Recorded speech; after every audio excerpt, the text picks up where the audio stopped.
eto na nga po mga idol, muli tayong nagbabalik. Casimero Cuadro Alas posibleng palitan si Ramon Cardenas sa magiging laban nila ni Naoya Inoue ngayong Mayo. And bago ho natin yan ipagpatuloy pag-usapan, please huwag niyo muna kakalimutan na mag-like and subscribe sa ating YouTube channel.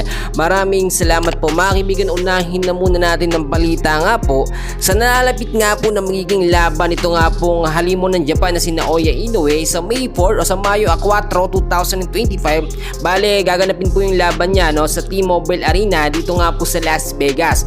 At dedepensahan po ni Naoya Inoue ang kanyang undisputed super bantamweight title kontra po sa Amerikanong humamon na si Ramon Cardenas. Maraming nagsasabi finally lumabas na rin ng lungga eto nga pong si Turtle ng Japan na si Naoya Inoue at eto yung masasabi natin na isa sa pinakainaabang laban nga po ng taon ngayong 2025. Pero mga kaibigan ko, meron po tayong magandang balita ngayon kasi nga naman alam natin na si Casimero Cuadro Alas naghihintay din po ng update ito nga po sa kapo ni Naoya Inoue. Yung sinasabi natin na kapag ka ito nga pong si Ramon Cardenas ay sumablay sa sinasabi natin hindi niya ma-meet yung timba nga po na required sa magiging laban nila ni Naoya Inoue, may posibilidad ba na pumalit o maghanap ng panibagong boksingero kung sakasakaling makansila ito nga pong laban ni Inoue at ni Ramon Cardenas? Well, para sa akin mga kaibigan, kung sakaling mangyari yan, napaka-rare talaga, wala namang imposible pero pwedeng mangyari. Sino ba ang boksingero na ating nakikita na posibleng pumalit nga po kay Ramon Cardenas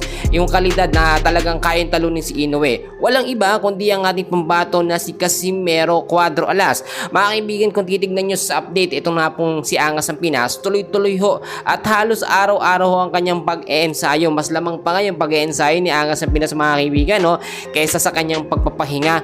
Pagpapatunay lamang na si Casimero Cuadro Alas ay may pinaghahandaan pong laban ngayong taon po ng 2025 at hindi matatapos ang taon na ito ay aangat po ng rankings. Eto nga pong si Casimero Cuadro Alas. Marami kasi nagsasabi dyan na si Angas ng Pinas Casimero Cuadro Alas ay kupas na daw at mahinang boksingero. Well mga kaibigan, paano nyo nasabing mahinang boksingero? Napanood nyo ba yung huling naging laban ni Angas ng Pinas?